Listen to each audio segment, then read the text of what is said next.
Okay, so it's 8:30 Sunday morning here at Redmond. As you can see, skies are a little threatening, but it won't start raining here until this afternoon. So anyway, there's a little window of weather opportunity to take the airplane into, fly it over to Cline Falls, about 4 miles to the west, and to get an oil change, for which I am due. So come along with me and enjoy the ride. And Redmond Tower Lights, 4153 Whiskey Papa, ready for takeoff, runway 11, all be westbound, full stop into Cline Falls. 4153 Whiskey Papa, Redmond Tower, early right turn approved, runway 11, clear for takeoff.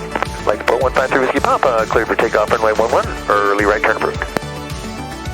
Okay.